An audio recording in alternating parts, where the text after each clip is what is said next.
Bismillahirrahmanirrahim. Alhamdulillah. Nahmaduhu wa nasta'inuhu wa nastaghfiruh. Wa na'udzu billahi min shururi anfusina wa sayyiati a'malina. May yahdihillahu fala mudilla lahu wa may yudlil fala hadiya lahu. Wa ashhadu an la ilaha illallah wahdahu la syarika lahu. وأشهد أن نبينا محمدا عبده ورسوله يا أيها الذين آمنوا اتقوا الله حق تقاته ولا تموتن إلا وأنتم مسلمون يا أيها الناس اتقوا ربكم الذي خلقكم من نفس واحدة وخلق منها زوجها وبث منهما رجالا كثيرا ونساء واتقوا الله الذي تساءلون به والأرحام إن الله كان عليكم رقيبا يا أيها الذين آمنوا اتقوا الله وقولوا قولا سديدا يصلح لكم أعمالكم ويغفر لكم ذنوبكم ومن يطع الله ورسوله فقد فاز فوزا عظيما وبعد فإن أصدق الحديث كتاب الله وخير الهدي هدي رسول الله صلى الله عليه وسلم وشر الأمور محدثاتها وكل محدثة بدعة وكل بدعة ضلالة وكل ضلالة في النار ثم أما بعد. حاضرين dan hadirat, ikhwati wa akhawati rahimakumullah jami'an. Alhamdulillah, di siang hari yang mulia ini, hari Jumat, hari terbaik di sepanjang hari yang ada dalam setiap pekan, Allah Subhanahu wa ta'ala mempertemukan kita kembali dalam kebersamaan menuntut ilmu, belajar agama, mengkaji ayat-ayat Allah, mempelajari hadis-hadis Rasulullah sallallahu alaihi wa ala alihi wasallam. Patut untuk kita ingat selalu bahwa tatkala kita berada dalam talabul ilm, menuntut ilmu agama, maka kita berada dalam kebaikan yang banyak. Nabi Muhammad sallallahu alaihi wasallam bersabda, "Man yuridillahu bihi khairan yufaqihu fid din." Barang siapa yang dikehendaki kebaikan oleh Allah Subhanahu wa ta'ala pada diri seorang hamba, maka Allah akan menjadikan dia paham ilmu agama. Jadi kalau Allah sayang, ingin kebaikan pada diri seorang hamba, Allah akan jadikan hamba tersebut paham ilmu agama. Sebaliknya, ketika seorang hamba tidak memiliki kepedulian terhadap ilmu agama dan dia tidak berilmu agama, dangkal ilmu agama, maka sejatinya Allah tidak kehendaki kebaikan pada dirinya. Selanjutnya, hadirin sekalian, di dalam menuntut ilmu didapatkan petunjuk para ulama tentang etika dan adab. Seperti apakah menuntut ilmu yang baik. Salah satu di antara etika-etika yang disebutkan oleh beliau Al-Imam Muhammad bin Idris Asy-Syafi'i rahimahullah adalah yang pernah beliau katakan dalam untayan bait syairnya, "Akhilan tanalal ilma illa bisittatin sa'umbika bibayaniha atau bitafsiliha bibayani." Saudaraku, engkau tidak akan sukses di dalam menuntut ilmu agama kecuali dengan 6 hal.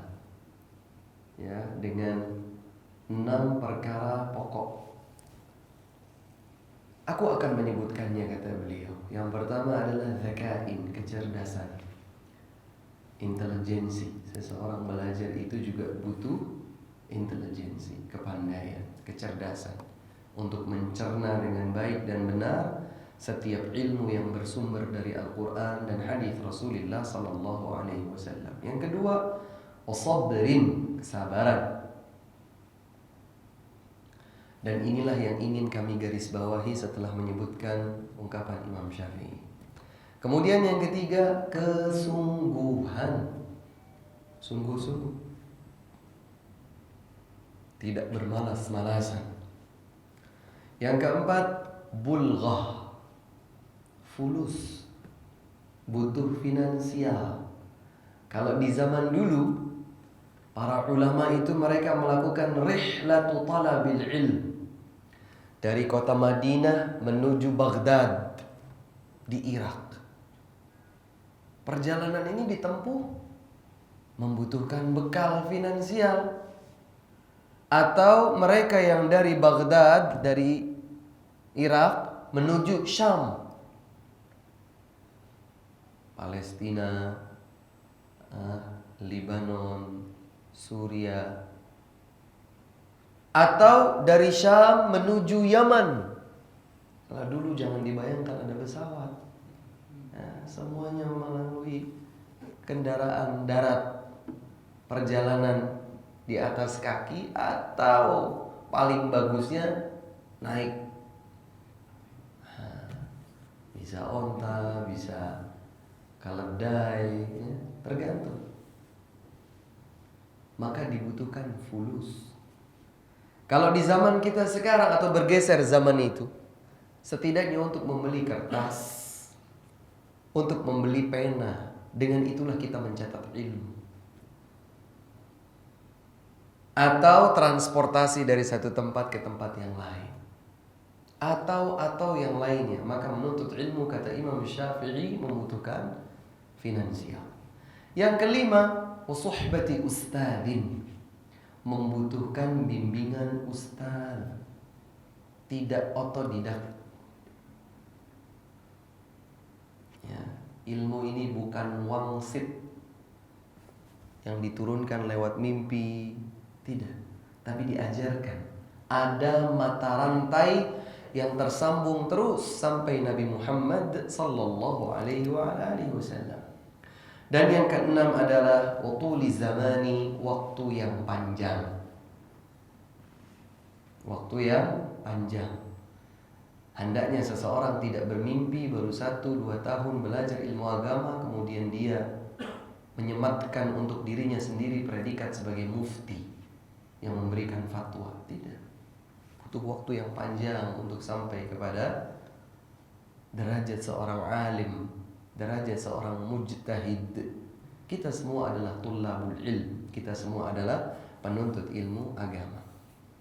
Hadirin sekalian, tentang kesabaran, Imam Syafi'i rahimahullahu ta'ala di kesempatan yang lain pernah bersyair dan mengatakan, man lam yadhuq dhullat ta'allumi sa'ah tajarra'a ka'sal jahli tula hayatihi. Barang siapa yang belum merasakan pahit getirnya belajar, dia tidak sabar dengan pahit getirnya menuntut ilmu sesaat. Kenapa dikatakan sesaat? Karena cobalah bikin perbandingan. Dari 24 jam yang kita punya hari ini, sudah berapa jam yang kita khususkan untuk menuntut ilmu? Sedikit. Maka ini dibutuhkan kesabaran.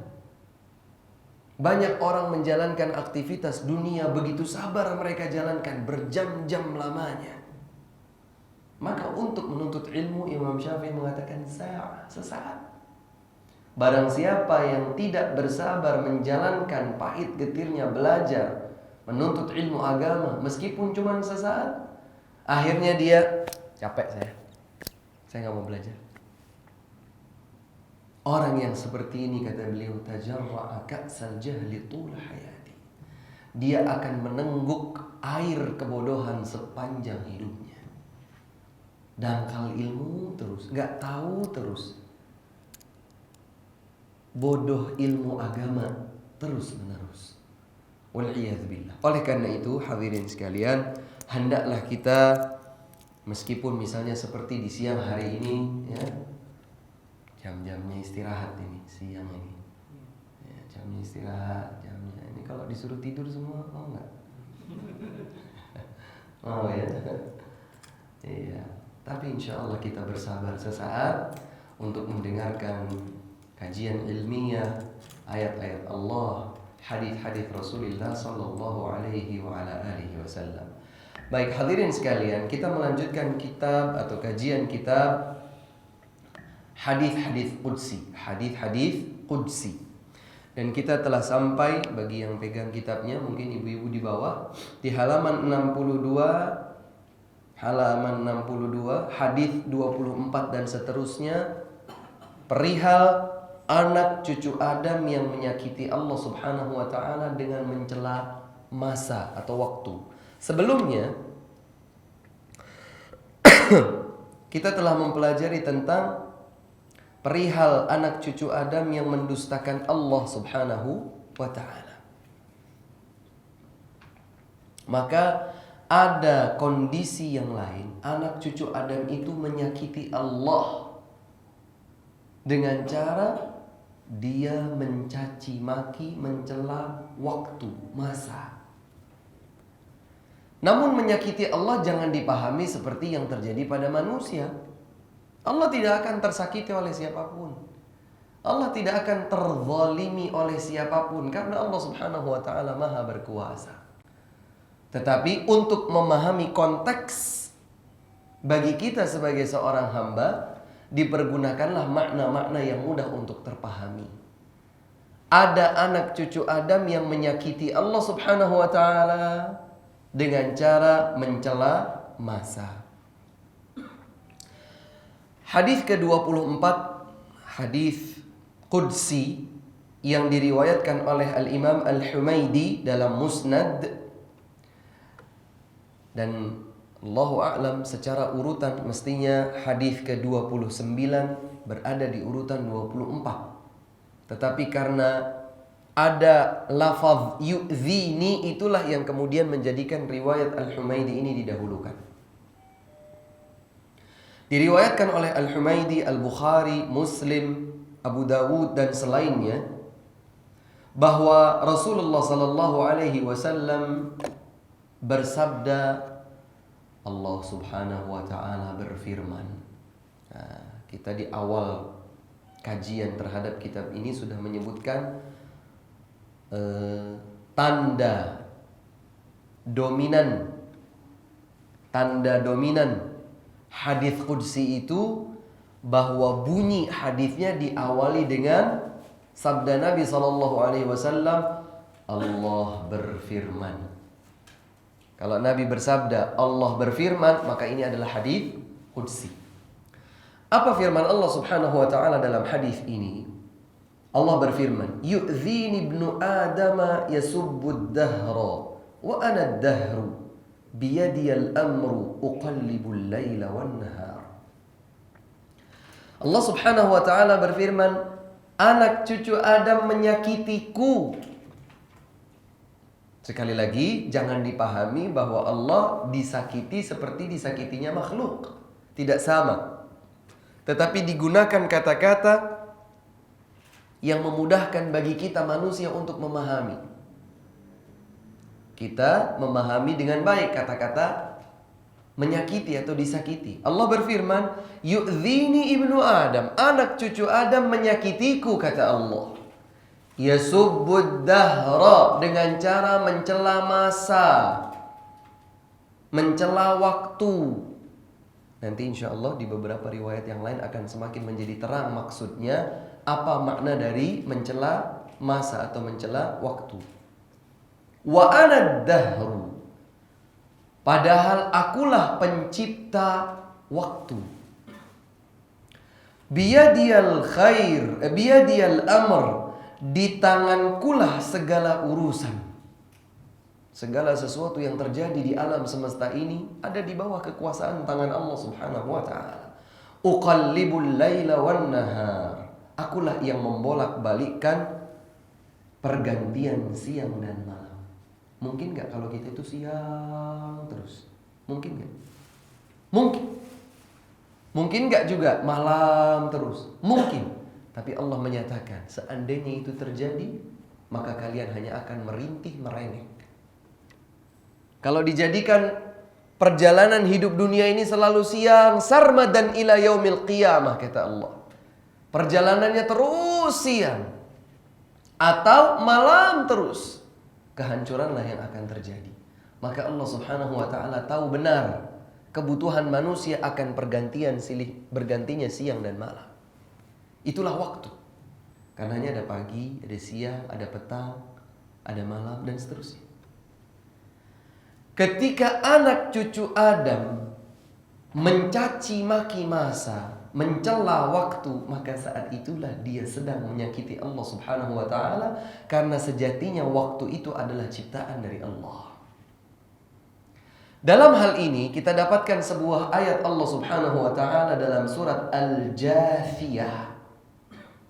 Ibu-ibu yang punya buku, di buku tidak ada, boleh dicatat.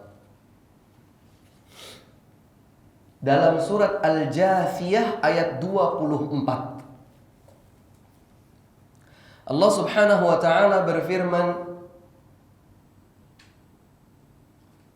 "Wa qalu ma hiya illa hayatuna ad-dunya namutu wa nahya wa ma yuhlikuna illa ad-dahru."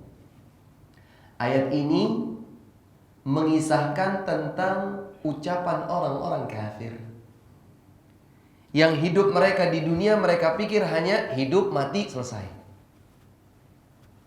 Maka Allah menukilkan ucapan mereka. Waqalu, kata Allah, mereka berkata, orang-orang kafir itu berkata, ma hiya illa hayatuna dunya. Tidaklah kehidupan dunia kita ini illa hayatuna dunya namutu wa nahya. Kita hidup, mati, selesai. Wa ma yuhlikuna illa ad-dahru, dan tidaklah ada yang membinasakan kita kecuali waktu.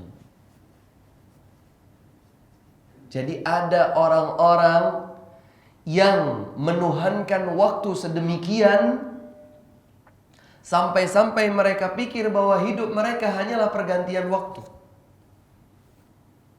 Itulah orang kafir. Berbeda dengan seorang muslim, berbeda dengan seorang muslimah. Dia tahu benar bahwa Allah Subhanahu wa taala menciptakan dirinya untuk sebuah tujuan yang mulia. Apa itu? Ibadah. Sebagaimana firman Allah dalam surat Az-Zariyat ayat 56, "Wa ma khalaqtul jinna wal insa illa liya'budun." Tidaklah aku ciptakan jin dan manusia kecuali untuk beribadah kepadaku. Tapi orang-orang ad-dahriyun, mereka itu selalu mengait-ngaitkan segala sesuatu dengan waktu. Maka Allah Subhanahu wa taala berfirman dalam hadis qudsi ini, anak cucu Adam menyakitiku dengan cara mencaci maki waktu. Ada sebuah hadis yang diriwayatkan oleh Imam Muslim dari Abu Hurairah radhiyallahu anhu, Nabi bersabda, la tasubbud dahra. Jangan kalian mencaci masa, waktu. Fa innallaha huwad dahru. Sesungguhnya Allah adalah waktu. Itu secara letterlek begitu penterjemahannya, tapi ada maksud. Sesungguhnya Allah adalah waktu, maksudnya sesungguhnya Allah adalah pencipta waktu. Waktu itu adalah ciptaan makhluk Allah. Maka kalau seseorang mencaci maki waktu, sama dengan dia mencaci maki Allah. Kalau seseorang itu mencaci maki waktu, maka dia mencaci maki Allah. Maka Nabi melarang, la tasubbud dahra, jangan kalian mencaci waktu. Fa innallaha huwad dahru, karena sesungguhnya Allah adalah pencipta waktu. Dijelaskan oleh Al-Imam Nawawi, sebagaimana dijelaskan pula oleh Al-Imam Asy-Syafi'i rahimahullahu ta'ala, salah satu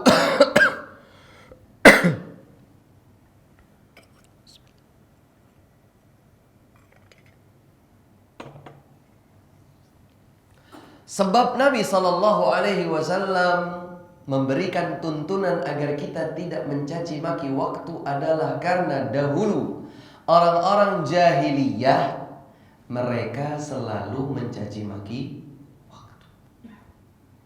Mereka berkata, ya khaybatad dahri, sebagaimana riwayat yang nanti akan kita baca. Ya khaybatad dahri, sial sekali waktu saya ini. Waktunya apes. Waktunya sial. Dicaci makilah waktu itu. Dahulu orang-orang jahiliyah melakukan hal demikian. Maka cacian mereka terhadap waktu adalah bagian dari yang harus diluruskan. Sehingga Nabi bersabda, la tasubbud dahra, jangan kalian mencaci maki waktu. Fa innallaha huwad dahru, karena sesungguhnya Allah subhanahu wa ta'ala sajalah yang menciptakan waktu. Jadi orang jahiliyah itu kalau dapat bahaya, dapat celaka, dapat musibah besar, ya, entah itu longsor, entah itu musim paceklik atau apapun, mereka langsung mencaci waktu. Mencaci waktu. Padahal Allah subhanahu wa ta'ala yang menentukan adanya musibah-musibah tersebut. Kalau di zaman kita sekarang tsunami, mungkinkah tsunami itu terjadi tanpa izin dari Allah, tanpa kehendak dari Allah? Mustahil.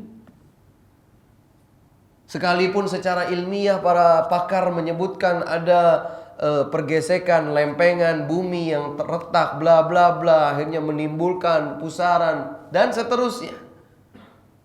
Itu semua menjadi tidak logis kalau Allah subhanahu wa ta'ala tidak menghendaki.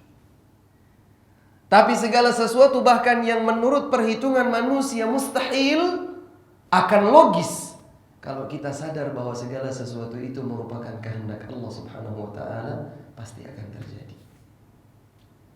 Karenanya hadirin sekalian rahimakumullah, fa innallaha huwad dahru, sesungguhnya Allah adalah waktu. Maksudnya Allah yang menciptakan waktu, dan di waktu itulah terjadi berbagai hal, baik yang membahagiakan ataupun yang menyulitkan. Banjir, jangan disalahkan banjirnya, jangan pula disalahkan musim hujannya, karena itu semua adalah kehendak dari Allah subhanahu wa ta'ala. Uqallibul laila wan nahar, Allah berfirman, aku membolak-balikkan perputaran siang dan malam. Selanjutnya hadis ke-25. Ini riwayat yang lain yang masih berkategori hadis qudsi. Allah subhanahu wa ta'ala berfirman, yu'dhini ibnu Adam, anak cucu Adam menyakitiku. Yasubbud dahra, saat ia mencela waktu, mencela masa. Wa anad dahru, silahkan boleh digaris bawahi wa anad dahru, yang artinya secara bahasa, dan akulah, kata Allah, dan akulah waktu. Digaris bawahi dulu, nanti ada beberapa poin penjelasan di sini. Uqallibu lailahu wa naharahu, aku membolak-balikkan perputaran siang dan malamnya. Fa idza syi'tu qabadtuhuma, dan apabila aku berkehendak, aku pasti menggenggam keduanya. Ada tambahan riwayat, fa idza syi'tu qabadtuhuma, apabila Allah berkehendak maka Allah akan menggenggam siang dan malam. Hadirin sekalian, kenapa wa anad dahru tadi digaris bawahi? Karena ada dua poin penting. Poin yang pertama,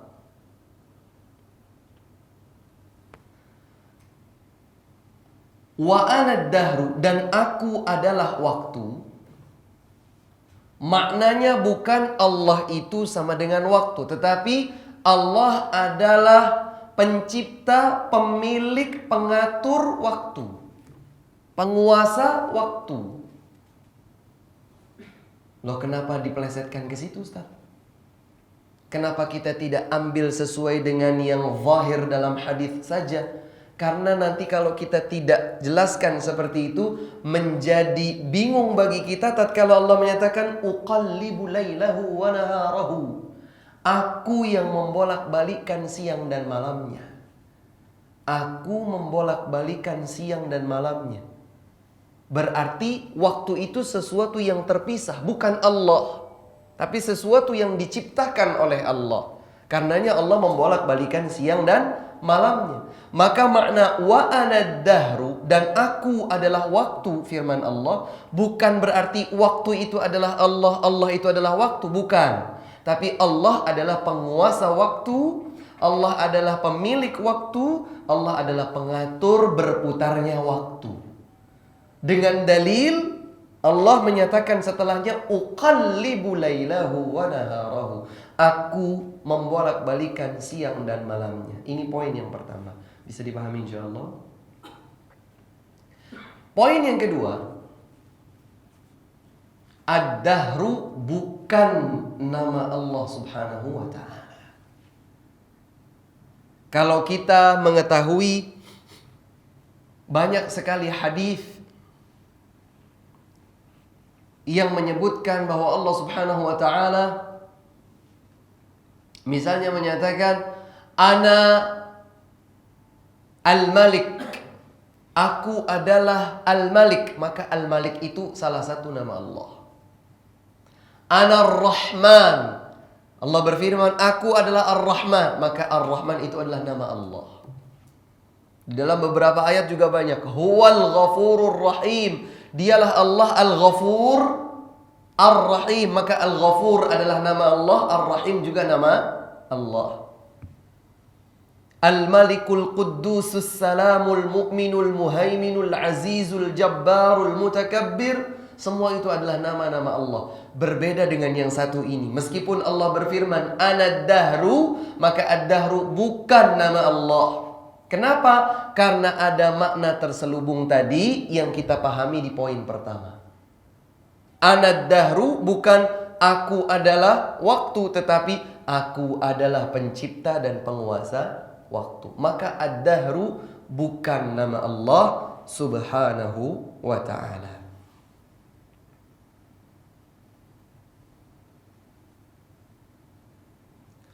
Fa'idha syi'tu qabadtuhuma. Kembali ke hadis.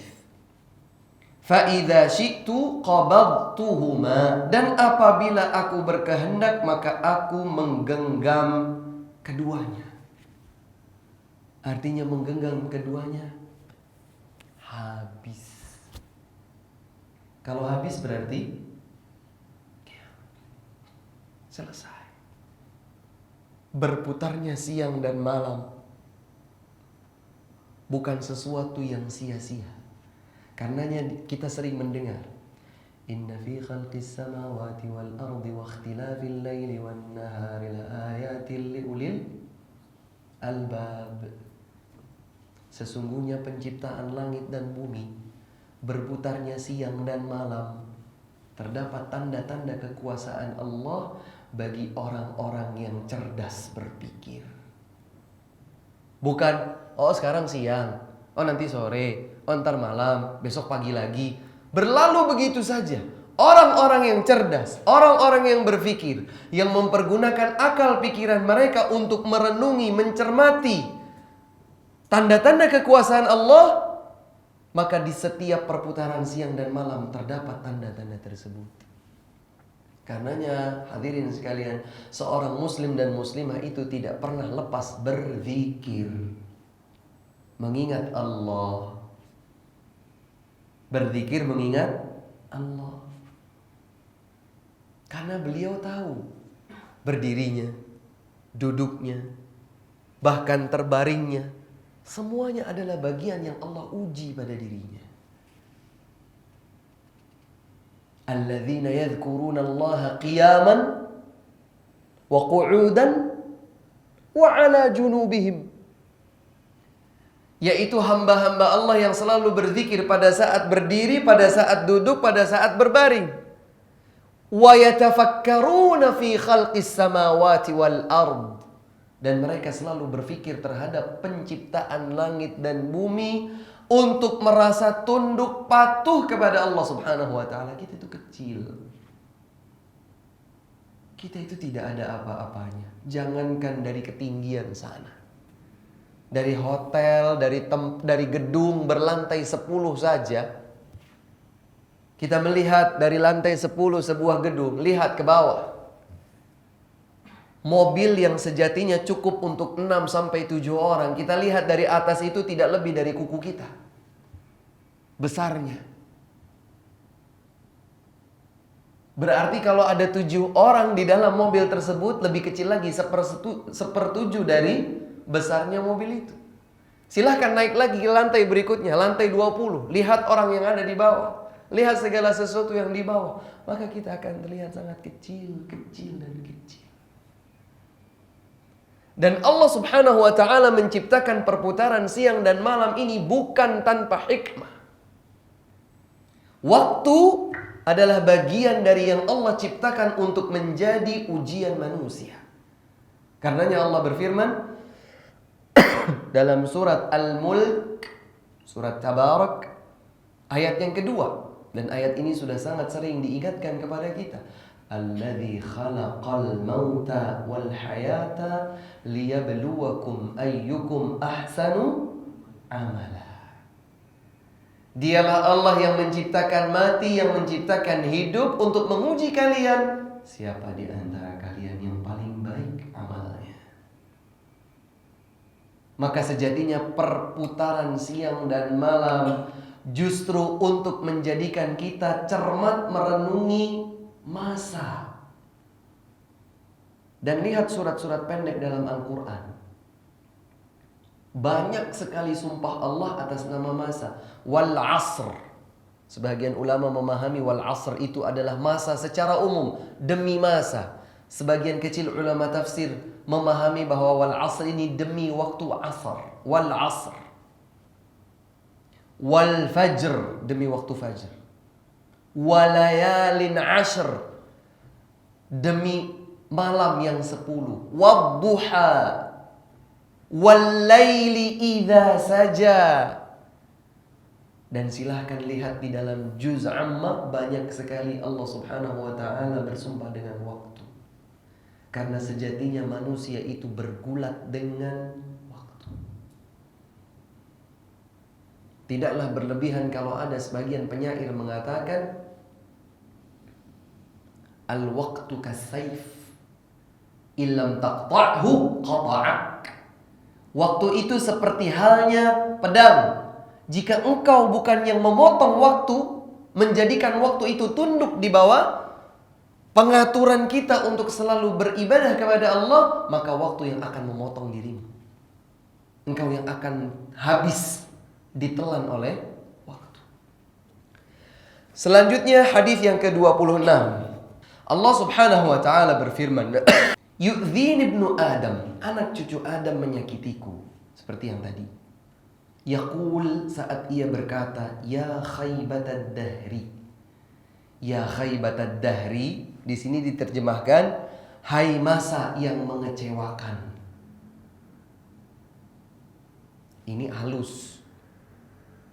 Ejaan yang disempurnakan. Bahasa kitanya, sial. Seakan mengumpat waktu, apes saya sekarang. Ya khaybatad dahri, betapa mengecewakannya waktu. Sial sekali saya sekarang ini. Hari yang sial, waktu yang sial. Fala yaqulanna ahadukum ya khaybatad dahri, maka janganlah sekali-kali salah seorang pun di antara kalian berkata, wahai waktu yang mengecewakan. Jangan, ini terlarang, nggak boleh. Fa inni anad dahru, karena sesungguhnya aku adalah waktu. Ini sama seperti garis bawah yang tadi kami sebutkan. Fa inni anad dahru, sesungguhnya kata Allah, aku adalah waktu. Maksudnya apa tadi? Aku adalah pencipta waktu, penguasa waktu, pengatur waktu, pemilik berbolak-baliknya waktu. Uqallibu lailahu wa naharahu. Aku membolak-balikkan perputaran siang dan malam. Dan subhanallah, fitrah manusia itu mengharapkan adanya perputaran siang dan malam. Kalau malam terus, capek nggak? Kadang-kadang kita itu tidur kepanjangan, ya pengen banget. Begitu pula sebaliknya, kalau siang terus, nggak ada malamnya. Manusia itu telah disetting oleh Allah Subhanahu wa Ta'ala, butuh tidur, butuh aktivitas. Ada kalanya istirahat, ada kalanya beraktivitas. Berbeda dengan Allah, jangankan tidur, jangankan mati, ngantuk aja enggak. Allahu la ilaha illa huwal hayyul qayyum. Maka kesempurnaan Allah ada pada sifatnya yang tidak mati, yang tidak tidur, bahkan tidak ngantuk. La ta'khudhuhu sinatun. Allah tidak mengalami ngantuk. Wala naum. Allah juga tidak mengalami tidur. Itulah kesempurnaan bagi Allah sebagai Al-Khaliq. Berbeda dengan manusia. Kalau ada seseorang itu nggak tidur selama seminggu, kita akan bilang dia orang normal atau nggak normal? Nggak normal dia. Masa seminggu nggak tidur, nggak ngantuk? Apalagi kalau kita mendapatkan informasi ada seseorang nggak tidur selama sebulan, sekejap mata pun dia tidak tidur. Nggak normal dia. Ada setannya mesti ini. Karena umumnya manusia, normalnya manusia dia tidur. Diputarnya siang dan malam sebagai waktu yang menemani perjalanan ujian manusia adalah bagian dari ayat-ayat tanda-tanda kekuasaan Allah Subhanahu wa ta'ala. Fa idza syi'tu qabadtuhuma. Jika aku berkehendak, niscaya aku akan menggenggam keduanya. Hadis ini sahih, diriwayatkan oleh Imam Muslim, Ahmad dan selainnya. Baik, hadis ke-27. Silakan dari ibu-ibu lagi, dari hadirat. Silakan ada yang membaca ayat nomor 27, baris terakhir dalam halaman 63. Dari Abu Hurairah, dia berkata, Nabi Muhammad sallallahu alaihi wasallam bersabda, Allahu azza wa jalla, istaqratu min abdi fa aba an yuqidani wasabbani abdi wala yadri yaqulu wa dahrahu wa ana dahru. Masya Allah, barakallahu fikum. Allah Subhanahu wa ta'ala dalam hadis riwayat yang ke-27 ini, Allah berfirman, istaqradtu min abdi fa aba an yuqridani. Allah meminta pinjaman kepada hambaku dan hambaku enggan untuk meminjamkanku. Maksudnya gimana ini Ustaz? Kok Allah butuh pinjaman? Maksudnya Allah Subhanahu wa ta'ala meminta pinjaman adalah meminta pengorbanan. Allah Subhanahu wa ta'ala melihat pengorbanan manusia. Allah Subhanahu wa ta'ala ingin melihat apa yang sejatinya dikorbankan oleh manusia. Kita itu berkorban. Sama seperti sekarang ini. Sekarang ini kita berkorban menahan ngantuk. Benar apa tidak? Ngantuk. Jujur kita ini ngantuk. Di waktu-waktu sekarang ini enaknya tidur. Persiapan sholat asar. Tapi kita berkorban sebentar dalam rangka mendengarkan ayat-ayat Allah, hadis-hadis Rasulullah sallallahu alaihi wasallam. Allah berfirman, istaqradtu 'abdi fa aba an yuqridani. Aku meminta pinjaman dari hambaku dan hambaku enggan, menolak memberikan aku pinjaman. Dan ini dalam beberapa ayat disebutkan. Seperti misalnya di akhir surat Astaghfirullah, Al-Qalam kalau tidak salah. Madzal ladzi yuqridu Allah qardan hasana fayudha'ifahu lahu ad'afan katsira. Oh, itu di dalam surat Ali Imran. Man dzalladzi yuqridullaha qardan hasana. Siapa yang mau memberikan pinjaman kepada Allah dengan pinjaman yang baik? Maksudnya apa? Pengorbanan. Apakah dia mengikuti hawa nafsu ataukah ia memenuhi ketaatan dirinya kepada Allah Subhanahu wa taala? Wasabbani 'abdi wala yadri, dan hambaku menyakitiku dan dia tidak sadar akan hal itu. Dia tidak menyadarinya. Yaqul, dia berkata, menyakitiku sambil berkata, wa dahra, celakalah waktu, wa dahra, celakalah waktu, wa ana ad-dahru, padahal aku adalah pencipta waktu. Padahal aku adalah pencipta waktu. Baik, hadis ke-28. La yaqulu ibnu Adam ya khaybatad dahri. Janganlah sekali-kali anak Adam berkata, duhai masa yang mengecewakan. Gak boleh ya. Sialan. Inni anad dahru, sesungguhnya akulah pencipta, penguasa, pengatur waktu. Ursilul laila wan nahar, aku melepaskan perputaran siang dan malam. Fa idza syi'tu qabadhuma, sama seperti riwayat-riwayat sebelumnya, apabila aku berkehendak maka aku akan menggenggam keduanya. Masih dalam pembahasan yang sama, hadis ke-29. Qala Allah Azza wa Jalla, Allah Subhanahu wa taala berfirman, yasubbu banu Adam ad-dahra. Anak cucu Adam mencela masa, mencela waktu. Wa ana ad-dahru, padahal aku adalah penguasa, pencipta waktu. Biyadiyal lail wan nahar, di tangankulah perputaran, perbendaharaan siang dan malam. Selanjutnya yang ke-30. Allah Subhanahu wa taala berfirman, yashtumun ibnu Adam, anak cucu Adam mencelaku dengan berkata, celakalah masa, padahal akulah pemilik dan pengatur masa. Silahkan dibaca yang nomor 31. La tasubbud dahra, jangan kalian mencaci masa. Fa innallaha azza wa jalla qala, sesungguhnya Allah telah berfirman, anad dahru, akulah pencipta masa, al ayyamu wal layali li, waktu-waktu siang dan waktu-waktu malam adalah milikku, kata Allah. Ujaddiduha, aku memperbaharuinya. Wa ubliha, dan aku yang menyudahi semuanya. Allah yang akan menghatamkan malam dan siang. Allah yang akan menjadikannya sirna. Wa ati bimulukin ba'da muluk, dan aku pula yang menggilirkan kerajaan demi kerajaan.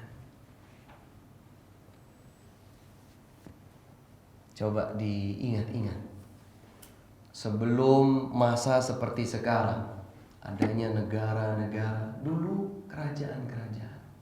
Betul atau tidak? Kerajaan.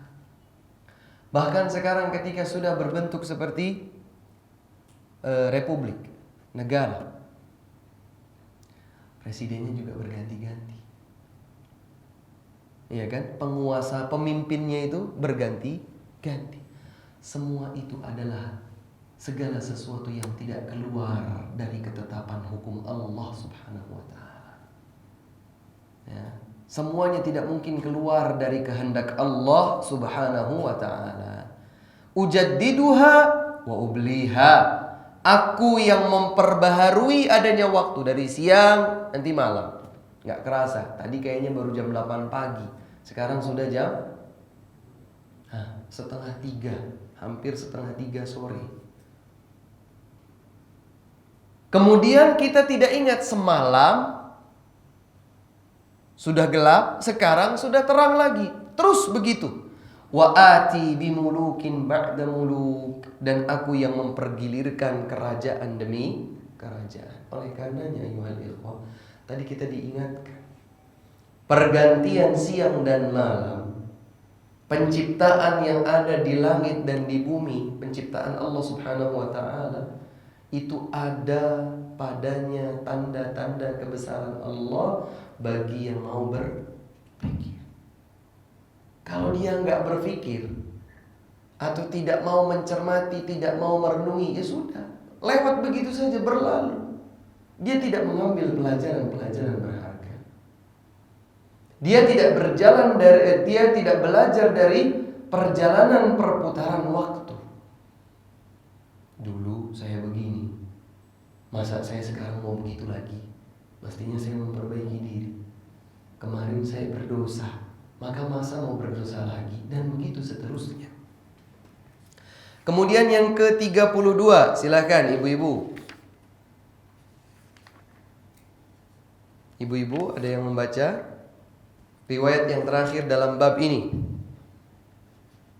La yaqul ahadukum ya khaybata dahri qala Allah azza wa jalla ana dahuru ursilu laila wan nahara fa iza syi'tu qabadtuhuma wala yaqulanna lil inabil karma fa innal karma ar-rajulul muslim. Nah, Masya Allah.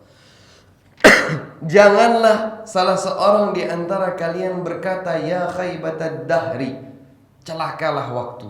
Karena Allah telah berfirman, anad dahru, akulah pemilik waktu. Aku mengganti perputaran malam dan siang.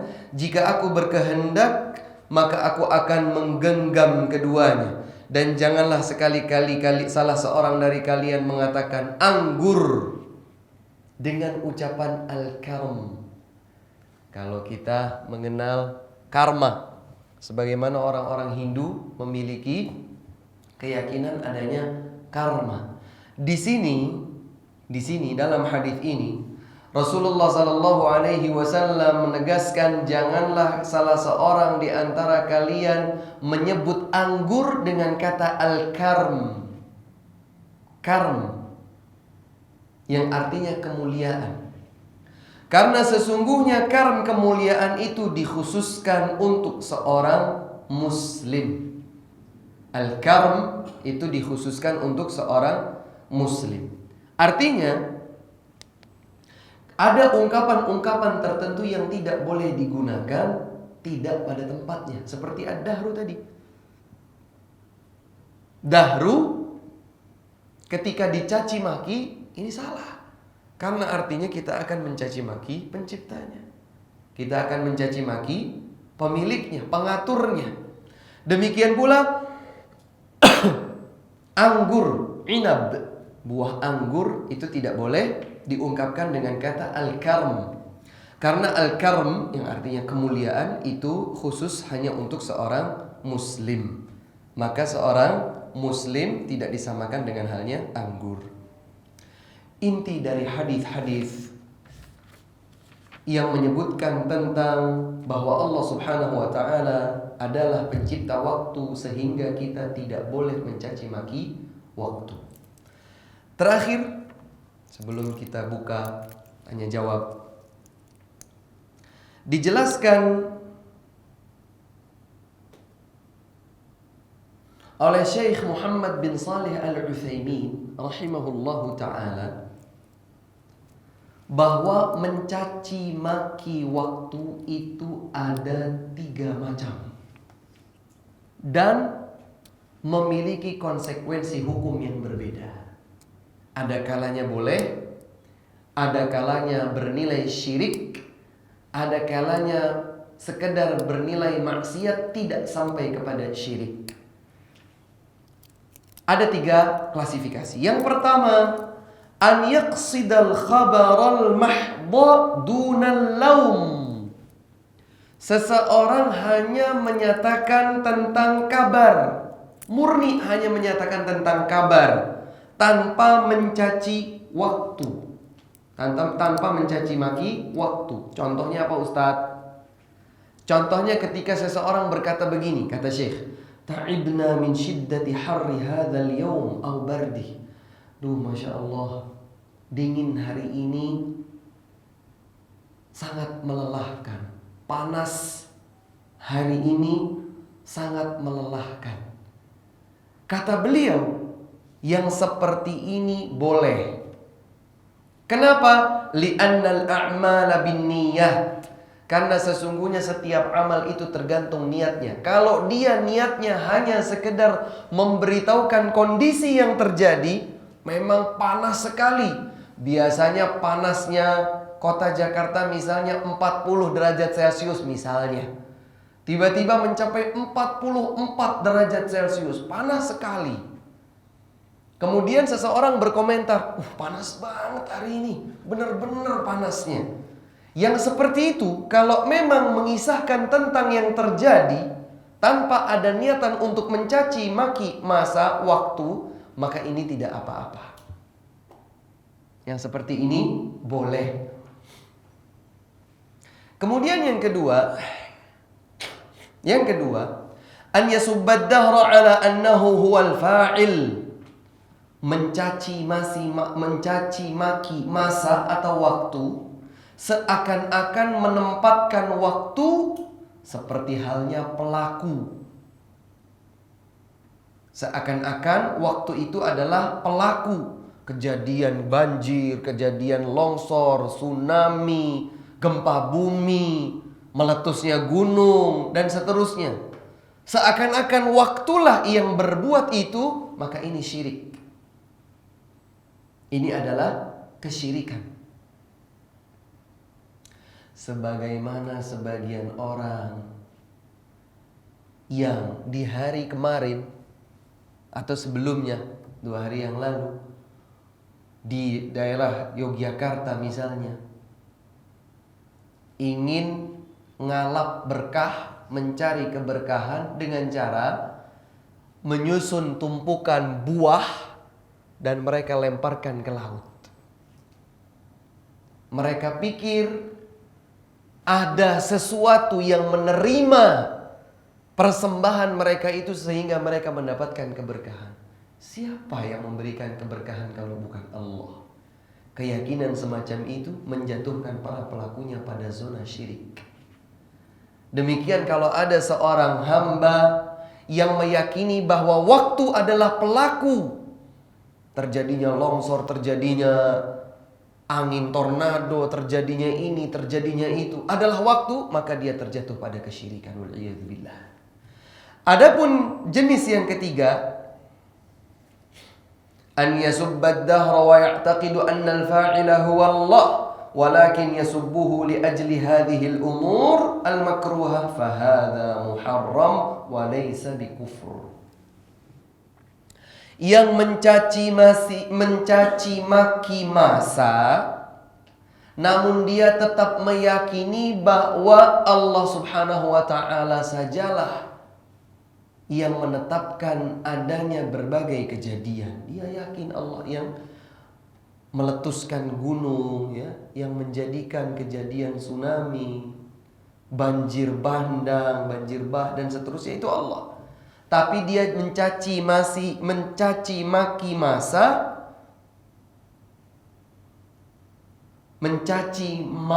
masa karena itu tidak diharapkan terjadi. Aduh, tsunami. Kemudian dicaci maki. Aduh ini, aduh itu, dan seterusnya. Maka ia terjatuh pada keharaman, namun tidak menjatuhkannya pada batas kekufuran atau kesyirikan. Klasifikasi ini dijelaskan oleh Syekh Muhammad bin Shalih Al-Utsaimin rahimahullahu ta'ala dalam Fatawa Al-Aqidah volume 1 halaman 197. Dengan demikian, maka diketahuilah bahwa kita harus berhati-hati terhadap kata-kata sekalipun. Ya, kita harus berhati-hati terhadap kata-kata sekalipun. Karena boleh jadi kata-kata tersebut mengandung ketergelinciran yang sampai kepada batasan kesyirikan, yang sampai menyakiti Allah Subhanahu wa ta'ala. Karena padahal Allah Subhanahu wa ta'ala sajalah yang memutar dan membolak-balikan pergeseran waktu. Ini kiranya yang dapat kami sampaikan. Wallahu ta'ala a'lamu bis-shawab. InsyaAllah di kesempatan yang akan datang, semoga kita bisa berkonsentrasi lebih, karena kita sudah akan berbicara tentang hakikat takdir melalui hadis-hadis qudsi yang dibawakan oleh penulis dalam kitab ini.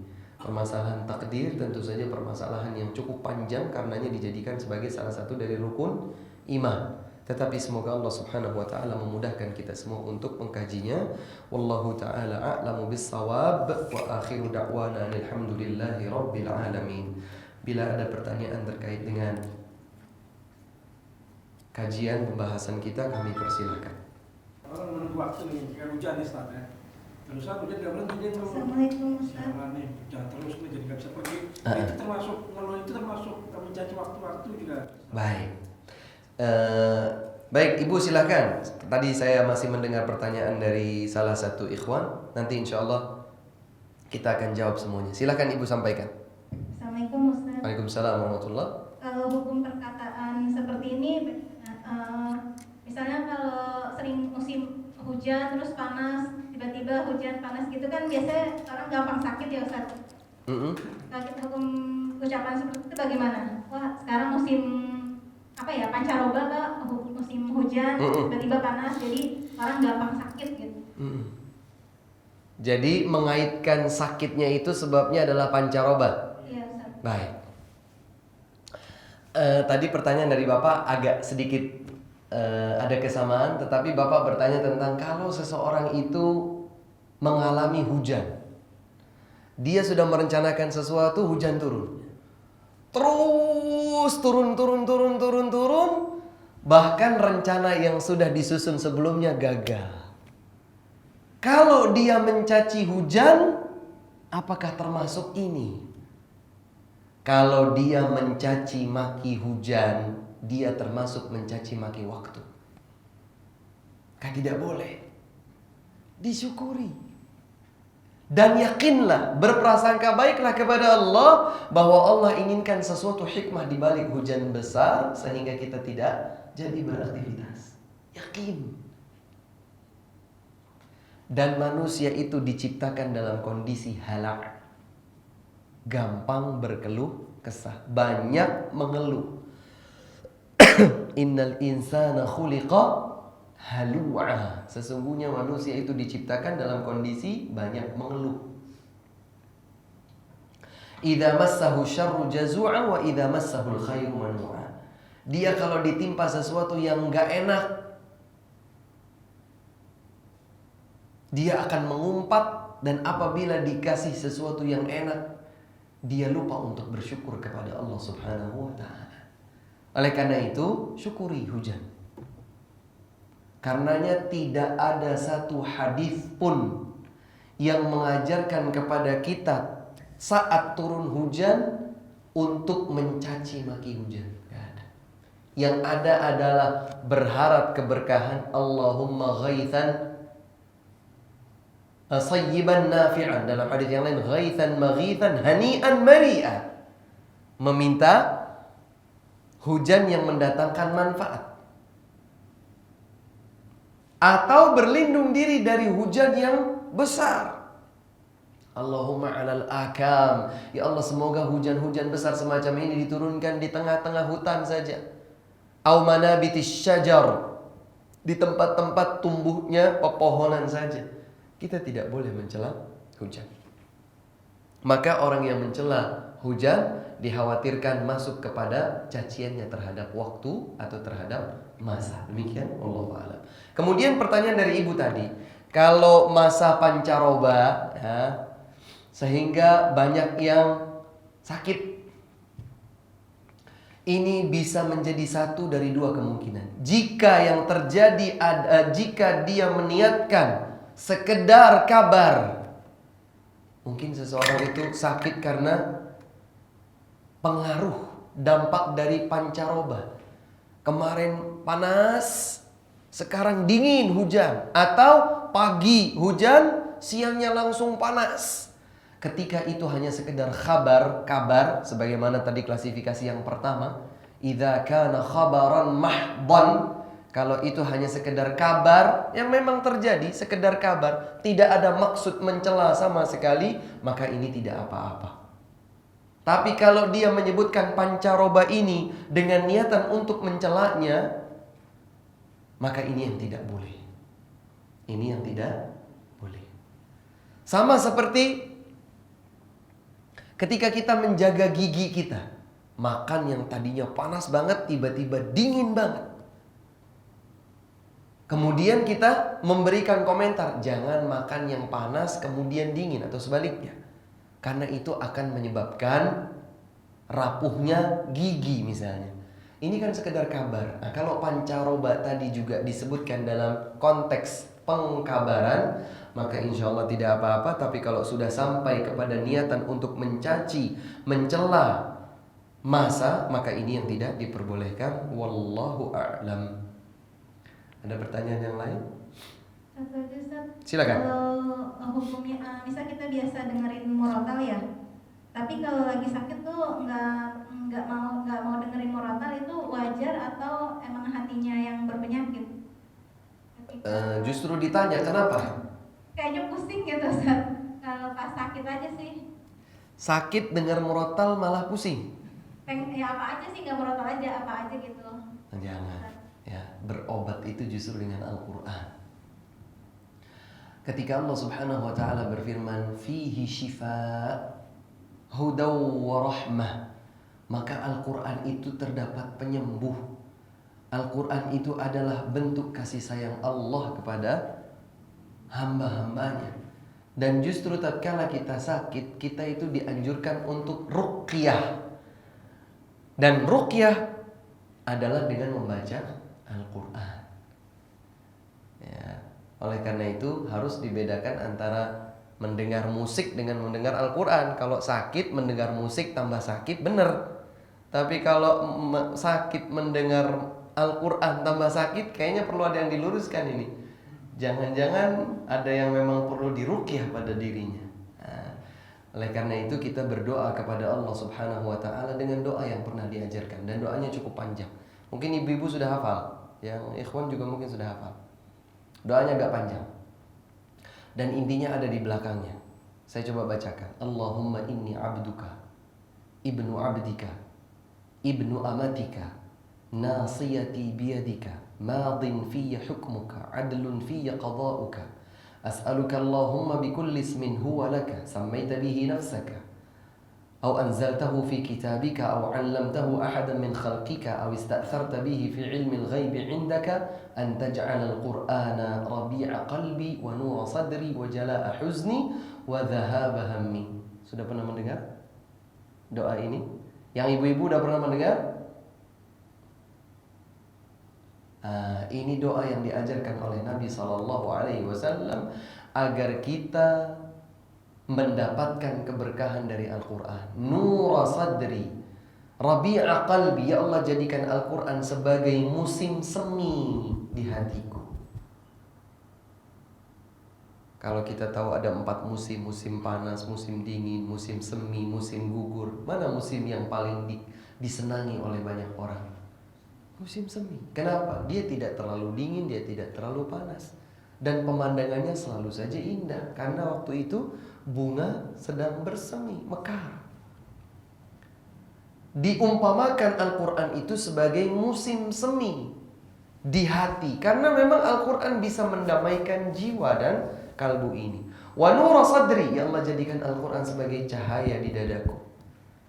Wa jalaa huzni, dan penghapus kesedihanku. Wa dhahaba hammi, dan pengobat kegelisahanku. Oleh karena itu mudah-mudahan di kemudian hari ketika kita sakit, kita justru senang mendengarkan Al-Quran, karena itu adalah bagian dari penyembuh kita. Wallahu ta'ala a'lam. Ada lagi? Silakan pertanyaan. Assalamualaikum Ustaz. Waalaikumsalam warahmatullahi wabarakatuh. Ustaz, saya mau menanyakan, ada seseorang yang bercerita tentang mimpinya saya. Afwan, saya lupa mimpinya itu apa. Yang jelas tuh kata dia kalau dia mimpi seperti itu pasti nanti besoknya sehariannya itu dia dalam keadaan yang tidak enak, marah-marah. Terus dia sempat hari ini ingin tidak kerja, pengen bolos aja di rumah. Tapi akhirnya dia percaya dan yakin, bismillah, berangkatlah bekerja. Tapi ternyata benar Ustaz, di kantor dia tuh dia mengalami hal-hal yang tidak mengenakan dan bawaannya tuh kecewa dan marah-marah. Yang mau saya tanyakan, apakah mimpi itu semua datangnya dari setan? Terus bagaimana kalau misalnya mimpi yang dia tafsirkan itu benar terjadi? Apakah itu sesuatu yang syirik? Baik. Terima kasih Ustaz. Ya, sama-sama. Warahmatullahi wabarakatuh. Waalaikumsalam warahmatullahi wabarakatuh. Yang pertama, mimpi itu terbagi menjadi dua. Mimpi yang baik dan itu datang dari Allah Subhanahu wa taala, dan mimpi yang buruk dan itu datang dari syaitan. Ihtilam, seseorang yang mimpi basah, baik atau buruk? Buruk. Dan itu datang dari syaitan. Kenapa kok bisa buruk? Karena dia harus mandi janabah. Justru berkondisi junub. Dan rata-rata mimpi basah itu pertemuan antara seseorang dengan wanita yang bukan mahramnya, rata-rata. Makanya al-ihtilam, mimpi basah itu adalah dari syaitan. Jadi mimpi itu ada yang baik, ada yang buruk.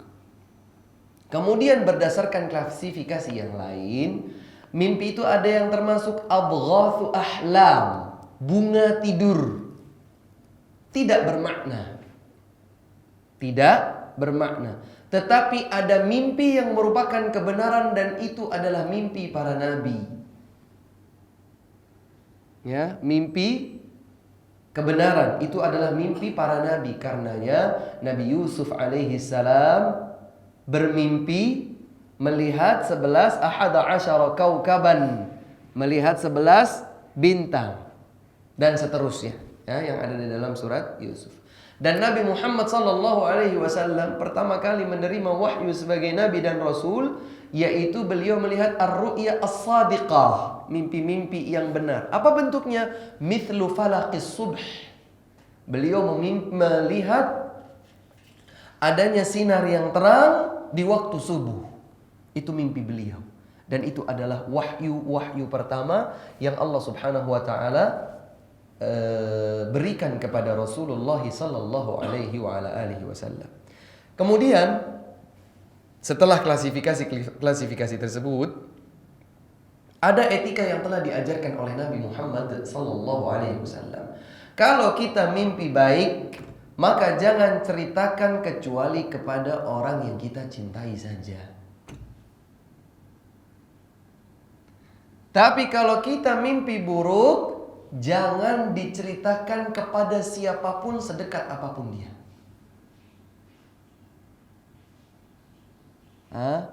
Terdapat etika yang dituntunkan kepada kita. Kalau kita mimpi baik, silakan ceritakan. Tapi pilih-pilih orang. Ceritakanlah kepada orang yang baik-baik, yang kita cintai saja. Adapun mimpi yang buruk, jangan ceritakan sampai pun kepada orang terdekat dengan kita. Nah, kembali kepada pertanyaan yang tadi diajukan, apakah mimpi itu selalu benar? Tidak. Dan apakah mimpi yang seperti tadi itu datang dari syaitan? Boleh jadi. Kok setelah melihat mimpi, entah apa mimpinya, kemudian dia merasa bahwa setelah lihat mimpi semacam itu, ternyata dia bawaannya marah-marah inikah, itukah, dan seterusnya.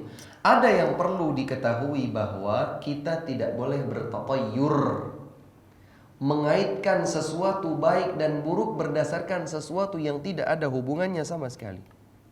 Ada yang namanya tatayyur. Tatayyur itu adalah meyakini sesuatu terjadi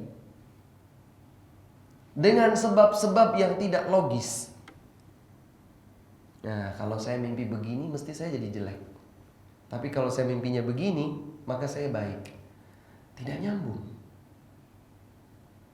Sama seperti seseorang bertatayyur, kalau ada burung warnanya begini di siang hari, berarti jadinya begini.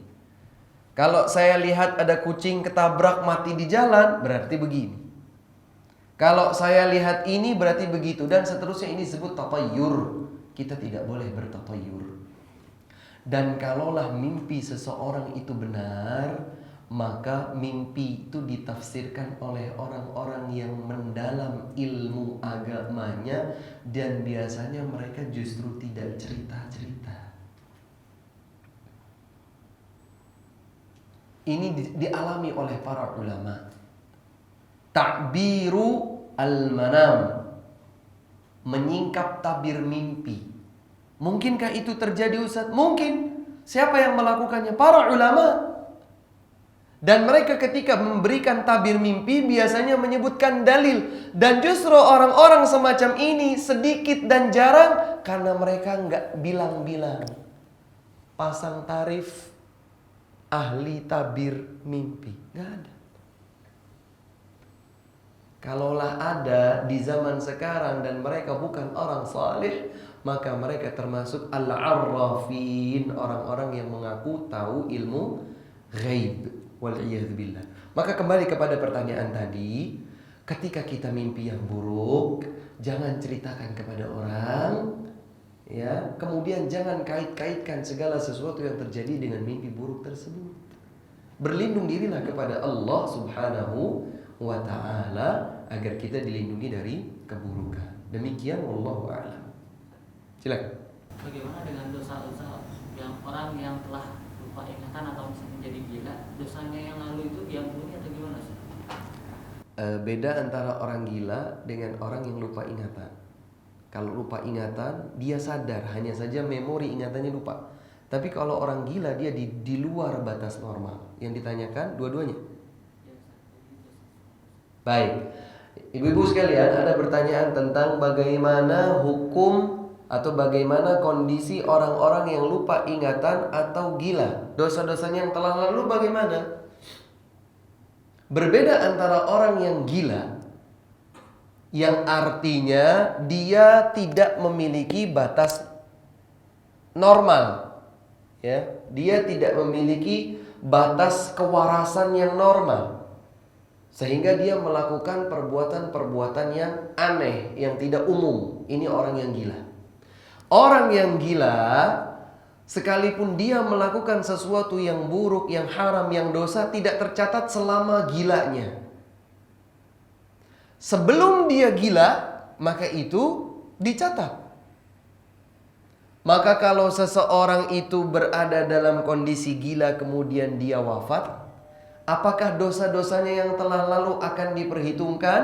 Jika sebelum gilanya dia sudah mukallaf, dia memang sudah menjadi orang yang tercatat dosanya karena sudah akil baligh, maka dia tetap akan diperhitungkan dosa-dosanya.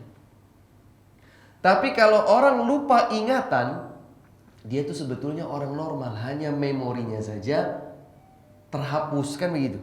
Dia biasa, tapi lupa ini siapa, ini apa, ini bagaimana. Dia lupa karena memorinya hilang, tapi dia normal. Orang semacam ini berlaku baginya hukum pada umumnya, ya, berlaku hukum pada umumnya sehingga tidak terkait dengan terhapusnya dosa-dosa yang telah dilakukan sebelumnya. Apa yang bisa menghapuskan dosa?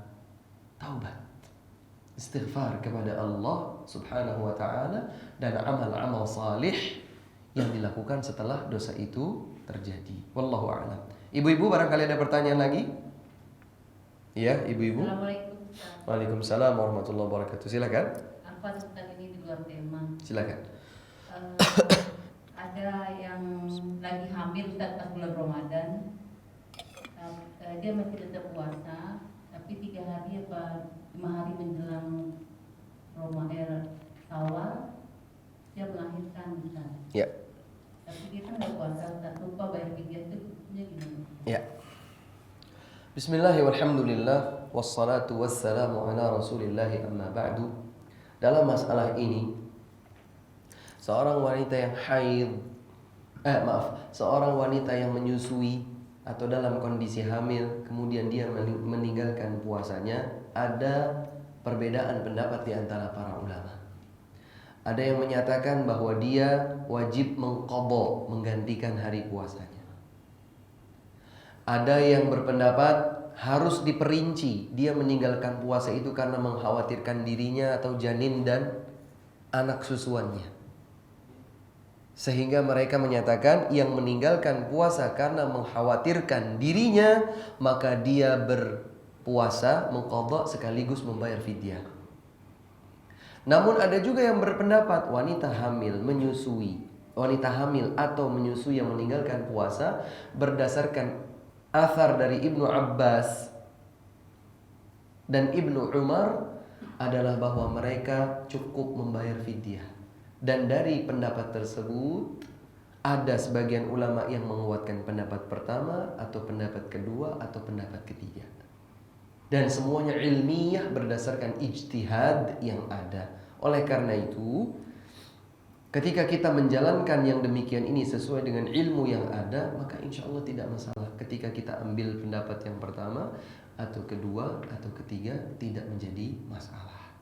Karena sebagian ulama berpendapat dengan ketiga pendapat ini, sehingga siapapun yang mengikuti mereka patut untuk dihormati pengambilan pendapatnya. Demikian wallahu a'lam. Saya secara pribadi,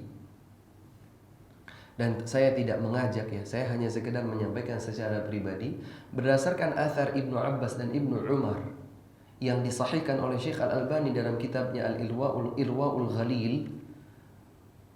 Maka kuat pendapat menurut kami bahwa seorang wanita yang hamil atau menyusui, maka kewajibannya adalah membayar fidyah saja. Membayar fidyah saja tanpa membayar qadha puasa. Sementara pendapat para ulama yang lainnya mereka berfatwa berbeda. Sambil berqadha juga membayar fidyah. Wallahu a'lam bis-shawab. Silakan. Mengenai fidyah Ustaz, itu kan memberi makan orang miskin ya Ustaz. Ya. Nah, kalau kita sebelum mengaji kan dulu membayar fidyah itu cukup dengan memberi uang Ustaz. Itu gimana hukumnya? Perlu diulang lagi memberi makan orang miskin atau cukup yang seperti kemarin saja Ustaz, karena tidak terlalu Allahu a'lam, lebih baik kalau kita mengulanginya, lebih baik ya. Tetapi saya sedang tidak ingat apakah ada di antara para ulama yang memperbolehkan dengan uang ataukah tidak. Tetapi menjadi lebih baik kalau kita mengulangi fidyah itu. Allahu a'lam. Baik, kalau kita cukupkan di sini, semoga bermanfaat ilmu yang kita kaji bersama ini. Semoga menjadi ilmu yang bermanfaat, menghantarkan kita kepada amal yang salih. Kebenaran hanya datang dari Allah Subhanahu wa taala dan kekurangan atau kekhilafan adalah milik manusia. Semoga Allah Subhanahu wa taala mengampuni dosa-dosa kita semua dan membimbing kita berjalan menuju ridha-Nya. Subhanakallahumma wa bihamdika asyhadu an la ilaha illa anta astaghfiruka wa atubu ilaik. Wassalamualaikum warahmatullahi wabarakatuh.